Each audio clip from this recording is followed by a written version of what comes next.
अजित पवारांच्या बारामती विधानसभा मतदारसंघातून आता कोण लढणार?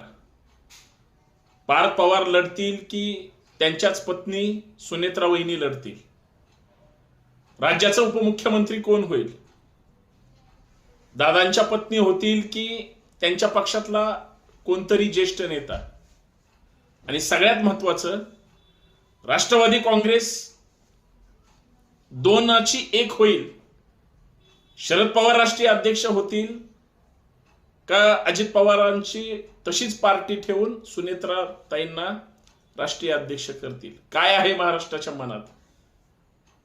कोण होईल राज्याचा उपमुख्यमंत्री? आणि तुमच्या मनात काय आहे हे नक्की सांगा, कारण हेच राजकारण पुढचे तुम्हाला 2-4-8 दिवस पाहायला मिळेल. पाणी तापत राहील, तुम्ही फक्त आनंद घेत राहा, पण तुमच्या मनातलं नक्की सांगा, कारण हा प्रश्न लवकर सुटणार नाही. प्रचंड जटिल आहे आणि खलबत सुरू आहेत. जय शिवराय.